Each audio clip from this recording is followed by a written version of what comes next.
أعوذ بالله من الشيطان الرجيم. بسم الله الرحمن الرحيم. وما من دابة في الأرض إلا على الله رزقها ويعلم مستقرها ومستودعها كل في كتاب مبين.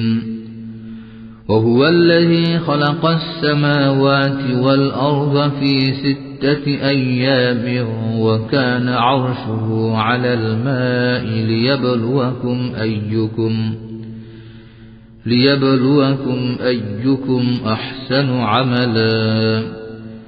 ولئن قلت إنكم مبعوثون من بعد الموت ليقولن الذين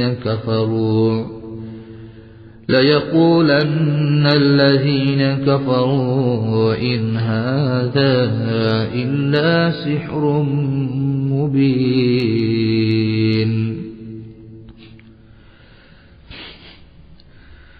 ولئن أخرنا عنهم العذاب إلى أمة معدودة ليقولن ما يحبسه ألا يوم يأتيهم ليس مصروفا عنهم وحاق بهم ما كانوا به يستهزئون. ولئن أذقنا الإنسان منا رحمة ثم نزعناها منه إنه ليئوس كفور. ولئن أذقناه نعماء بعد ضراء مسته ليقولن ذهب السيئات عني إنه لفرح فخور.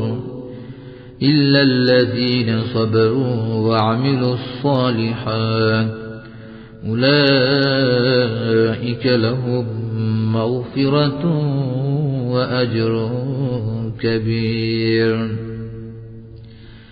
فلعلك تارك بعض ما يوحى إليك وضائق به صدرك أن يقولوا لولا أنزل عليه كنز أو جاء معه ملك إنما أنت نذير والله على كل شيء وكيل. বিতাড়িত শয়তান থেকে আল্লাহর কাছে আশ্রয় প্রার্থনা করছি। পরম করুণাময় ও অসীম দয়ালু আল্লাহর নামে শুরু করছি। পৃথিবীতে এমন কোনো বিচরণশীল প্রাণী নেই যার জীবিকার দায়িত্ব আল্লাহ পাক নেননি। তিনি জানেন তারা কোথায় থাকে এবং কোথায় সমাপিত হয়। সবকিছুই এক সুবিন্যস্ত কিতাবে রয়েছে। তিনি আসমান ও জমিন 6 দিনে তৈরি করেছেন। তার আরশ ছিল পানির উপরে। তিনি তোমাদেরকে পরীক্ষা করতে চান যে তোমাদের মধ্যে কে সবচেয়ে ভালো কাজ করে। আর যদি আপনি তাদেরকে বলেন যে নিশ্চয়ই তোমাদেরকে মৃত্যুর পরে জীবিত উঠানো হবে, তখন কাফেররা অবশ্য বলে এটা তো স্পষ্ট জাদু। আর যদি আমি এক নির্ধারিত মেয়াদ পর্যন্ত তাদের আযাব স্থগিত রাখি, তাহলে তারা নিশ্চয়ই বলবে কোন জিনিস আযাব ঠেকিয়ে রাখছে।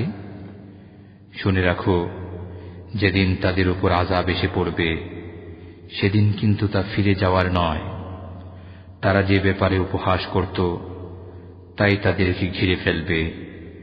আর অবশ্যই যদি আমি মানুষকে আমার রহমতের আস্বাদ গ্রহণ করতে দেই, অতঃপর তা তার থেকে ছিনিয়ে নেই, তাহলে সে হতাশ ও কৃতজ্ঞ হয়। আর যদি তার উপর আপতিত দুঃখ কষ্টের পরে তাকে সুখ ভোগ করতে দেই, তবে সে বলতে থাকে যে আমার অমঙ্গল দূর হয়ে গেছে, আর সে আনন্দে আত্মহারা হয়, অহংকারে উদ্যত হয়ে পড়ে। তবে যারা ধৈর্য ধারণ করেছে এবং সৎকার্য করেছে তাদের জন্য ক্ষমা ও বিরাট প্রতিদান রয়েছে। আর সম্ভবত এইসব আহকাম যা ওহীর মাধ্যমে তোমার নিকট পাঠানো হয় তার কিছু অংশ বর্জন করবে এবং এতে মন ছোট করে বসবে। তাদের একথায় যে তার উপর কোনো ধনভাণ্ডারকের অবতীর্ণ হয়নি, অথবা তার সাথে কোনো ফেরেশতা আসেনি কেন? তুমি তো শুধু সতর্ককারী মাত্র, আর সব কিছুরই দায়িত্বভার তো আল্লাহই নিয়েছেন। أم يقولون افتراه قل فأتوا بعشر سور مثله مفتريات وادعوا من استطعتم من دون الله إن كنتم صادقين فإن لم يستجيبوا لكم فاعلموا أنما أنزل بعلم الله وأن لا إله إلا هو فهل أنتم مسلمون من كان يريد الحياة الدنيا وزينتها نوف إليهم أعمالهم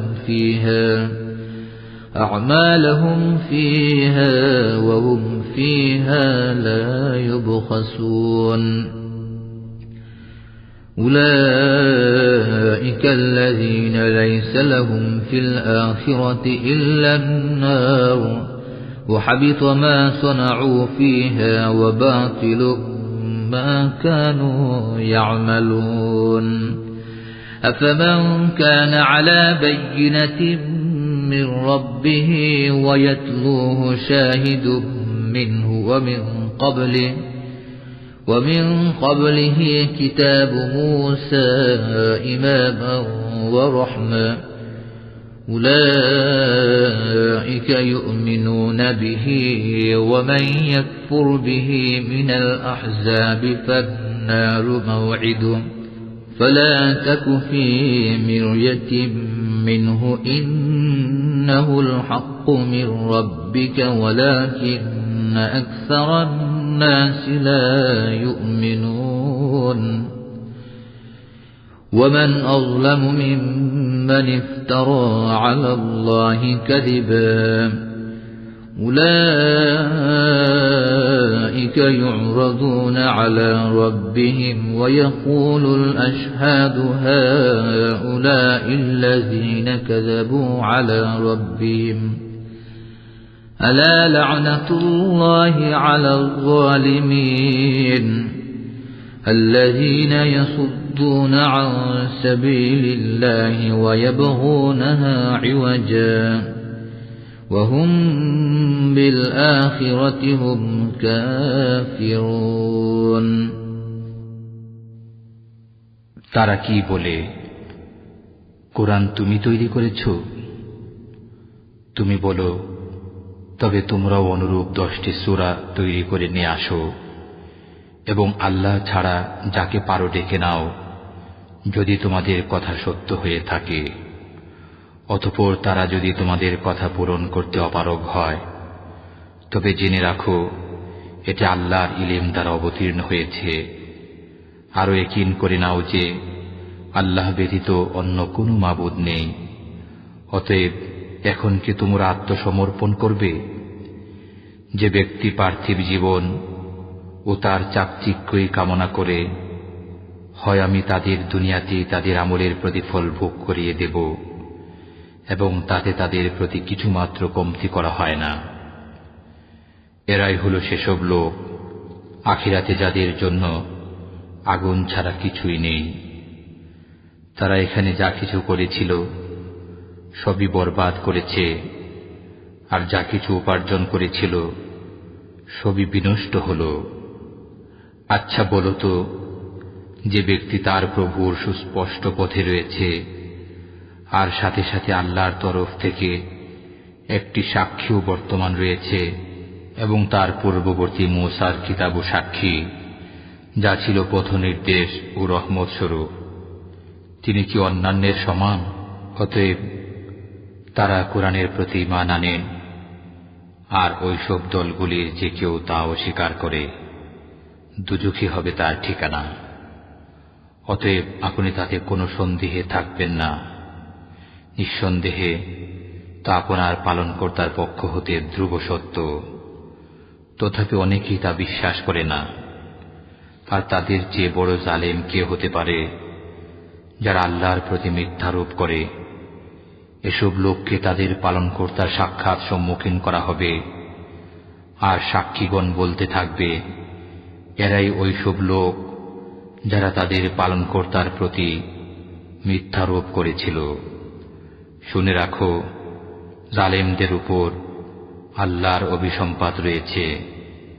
যারা আল্লাহর পথে বাধা দেয় আর তাতে বক্রতা খুঁজে বেড়ায়, এরাই আখিরাতকে অস্বীকার করে।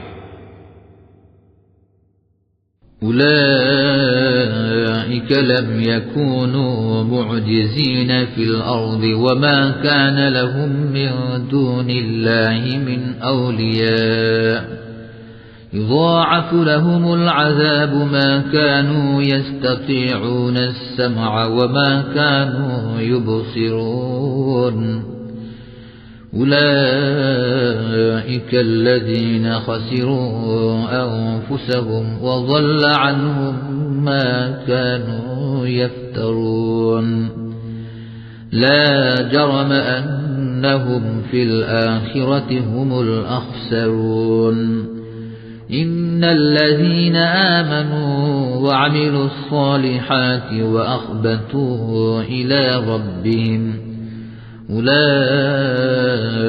أصحاب الجنة هم فيها خالدون مثل الفريقين كالأعمى والأصم والبصير والسميع هل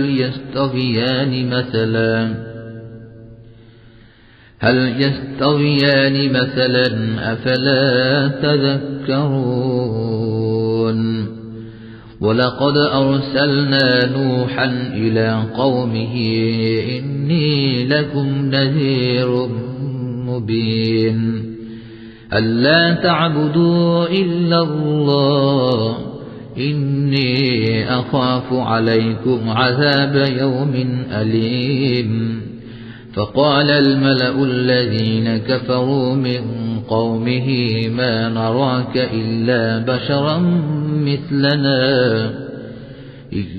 بشرا مثلنا وما نراك اتبعك إلا الذين هم أراذلنا بادي الرأي وما نرى لكم علينا من فضل بل نظنكم كاذبين قال يا قوم أرأيتم إن كنت على بينة من ربي وآتاني رحمة من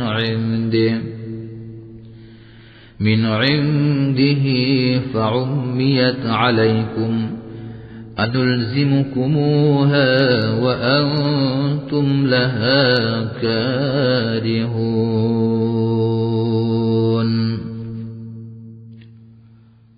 তারা পৃথিবীতেও আল্লাহকে অপারগ করতে পারবে না এবং আল্লাহ ব্যতীত তাদের কোনো সাহায্যকারীও নেই। তাদের জন্য দ্বিগুণ শাস্তি রয়েছে। তারা শুনতে পারত না এবং দেখতেও পেত না। এরা সে লোক যারা নিজেরাই নিজেদেরকে ক্ষতিগ্রস্ত করেছে, আর এরা যা কিছু মিথ্যা মাবুদ সাব্যস্ত করেছিল তা সবই তাদের থেকে হারিয়ে গেছে। আখিরাতে এরাই হবে সর্বাধিক ক্ষতিগ্রস্ত, কোনো সন্দেহ নেই। নিশ্চয়ই যারা ঈমান এনেছে ও সৎ কাজ করেছে এবং স্বীয় পালনকর্তার সমীপে বিনতি প্রকাশ করেছে, তারাই বেহেশতবাসী, সেখানেই তারা চিরকাল থাকবে। উভয় পক্ষের দৃষ্টান্ত হচ্ছে যেমন অন্ধ ও বধির, এবং যে দেখতে পায় ও শুনতে পায়, উভয়ের অবস্থা কি এক সমান? তবু তোমরা কি ভেবে দেখো না? আর অবশ্যই আমি নূহকে তার জাতির প্রতি প্রেরণ করেছি। তিনি বললেন, নিশ্চয় আমি তোমাদের জন্য প্রকাশ্য সতর্ককারী। তোমরা আল্লাহ ব্যতীত কারো ইবাদত করবে না। নিশ্চয় আমি তোমাদের ব্যাপারে এক যন্ত্রণাদায়ক দিনের আযাবের ভয় করছি। তখন তার কওমের কাফের প্রধানরা বলল, আমরা তো আপনাকে আমাদের মতো একজন মানুষ ব্যতীত আর কিছু মনে করি না, আর আমাদের মধ্যে যারা ইতর স্থূল বুদ্ধি সম্পন্ন তারা ব্যতীত কাউকে তো আপনার আনুগত্য করতে দেখি না, এবং আমাদের উপর আপনাদের কোনো প্রাধান্য দেখি না, বরং আপনারা সবাই মিথ্যাবাদী বলে আমরা মনে করি। নূহ বললেন, হে আমার জাতি, দেখো তো আমি যদি আমার পালনকর্তার পক্ষ হতে স্পষ্ট দলিলের উপর থাকি, আর তিনি যদি তার পক্ষ হতে আমাকে রহমত দান করে থাকেন, তারপরেও তা তোমাদের চোখে না পড়ে, তাহলে আমি কি উহা তোমাদের উপর তোমাদের ইচ্ছার বিরুদ্ধে চাপিয়ে দিতে পারি? وَيَا قَوْمِ لَا أَسْأَلُكُمْ عَلَيْهِ مَالًا إِنْ أَجْرِيَ إِلَّا عَلَى اللَّهِ وَمَا أَنَا بِطَارِدِ الَّذِينَ آمَنُوا إِنَّهُمْ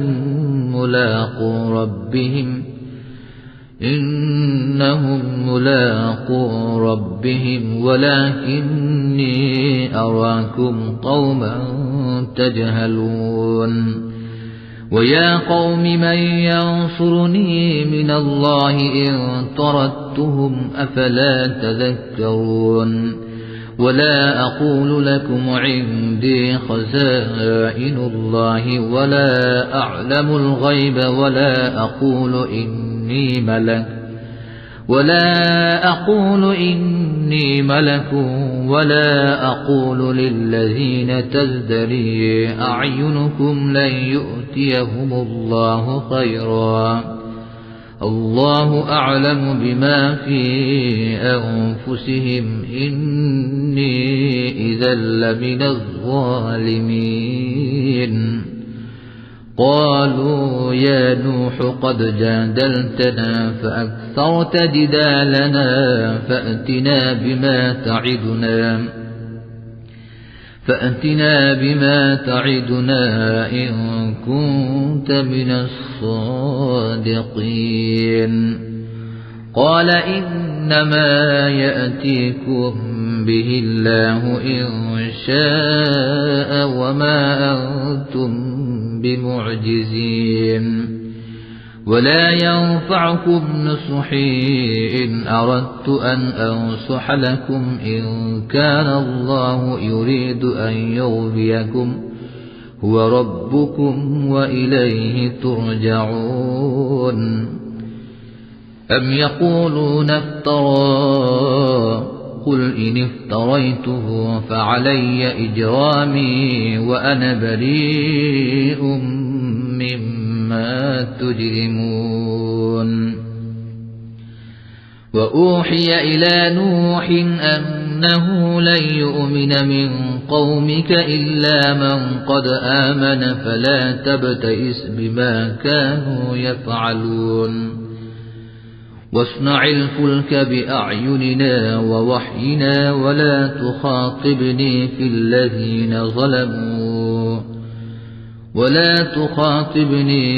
الذين ظلموا إنهم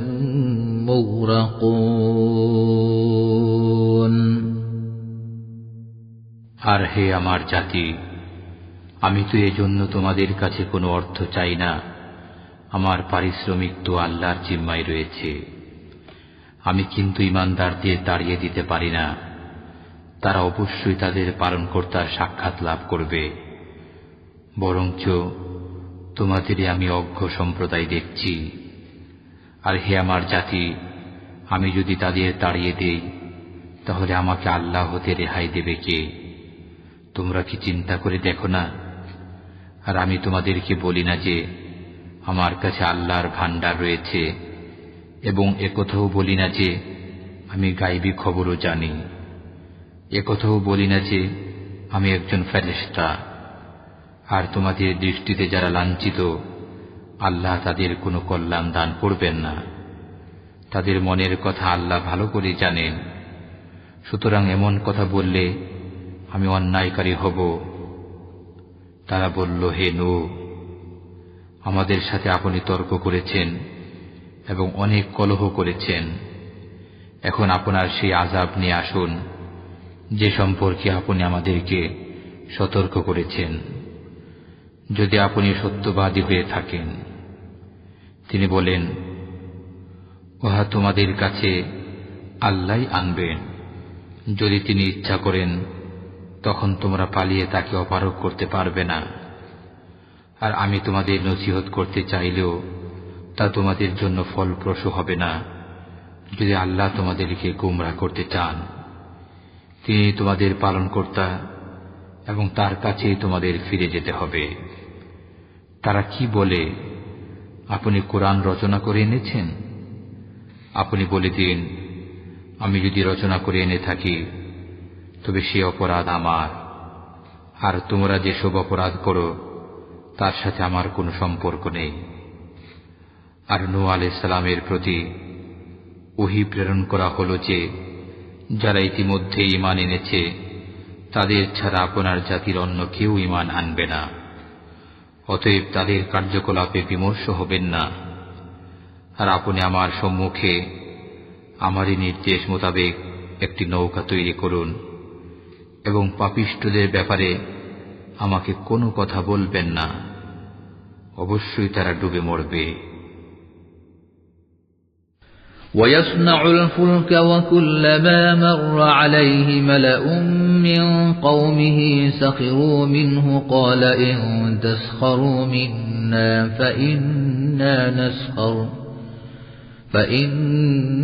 نسخر منكم كما تسخرون فسوف تعلمون من يأتيه عذاب يخزيه ويحل عليه عذاب مقيم حتى إذا جاء أمرنا وفارت النور قل نحمل فيها من كل زوجين اثنين وأهلك إلا من سبق عليه القول وما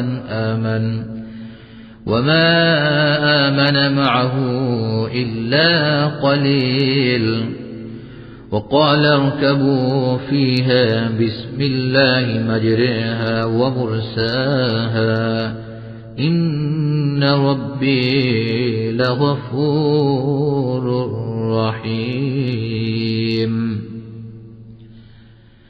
وهي تجري بهم في موج كالجبال ونادى نوح ابنه وكان في معزل يا بني اركب معنا ولا تكن مع الكافرين قال سآوي إلى جبل يعصمني من الماء قال لا عاصم اليوم من أمر الله إلا من رحم وحال بينهما الموج فكان من المغرقين وقيل يا أرض ابلعي ماءك ويا سماء أقلعي وغيض الماء وقضي الأمر واستوت على الجودي وقيل بعدا للقوم الظالمين ونادى نوح ربه فقال رب إن ابني من أهلي وإن وعدك الحق وأنت أحكم الحاكمين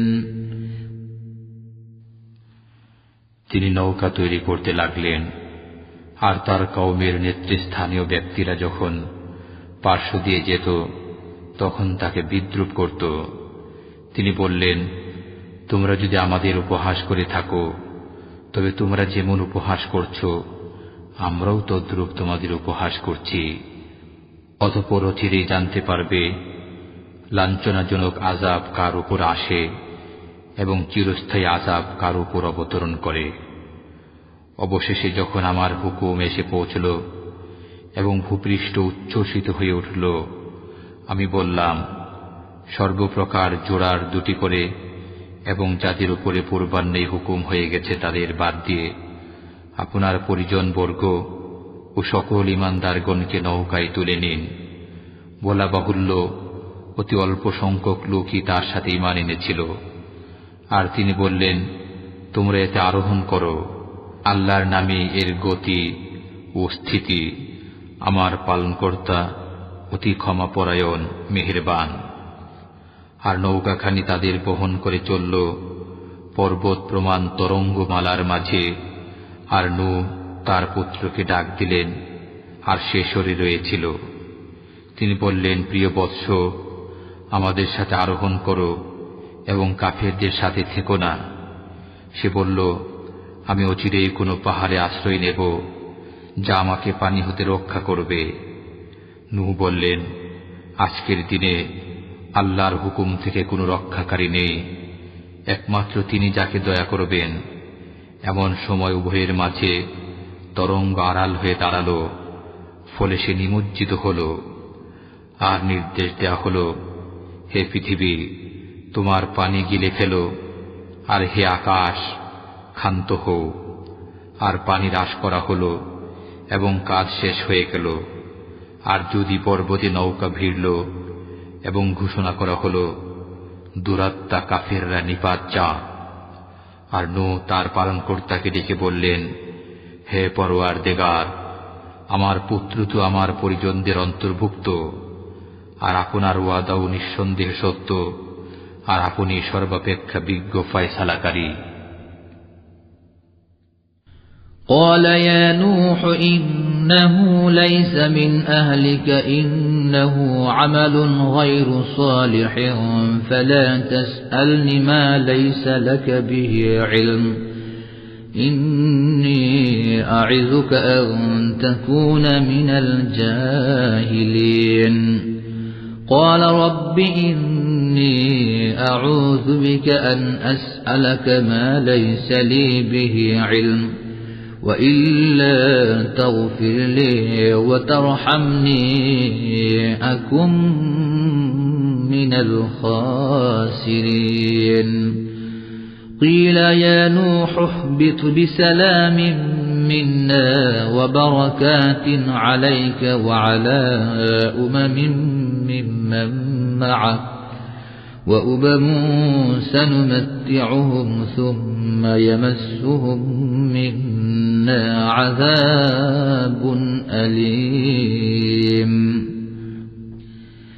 تلك من أنباء الغيب نوحيها إليك ما كنت تعلمها أنت ولا قومك من قبل هذا فاصبر إن العاقبة للمتقين وإلى عاد أخاهم هودا قال يا قوم اعبدوا الله ما لكم من إله غيره إن أنتم إلا مفترون يا قوم لا أسألكم عليه أجرا إن أجري إلا على الذي فطرني أفلا تعقلون ويا قوم استغفروا ربكم ثم توبوا إليه يرسل السماء عليكم مدرارا ويزدكم قوة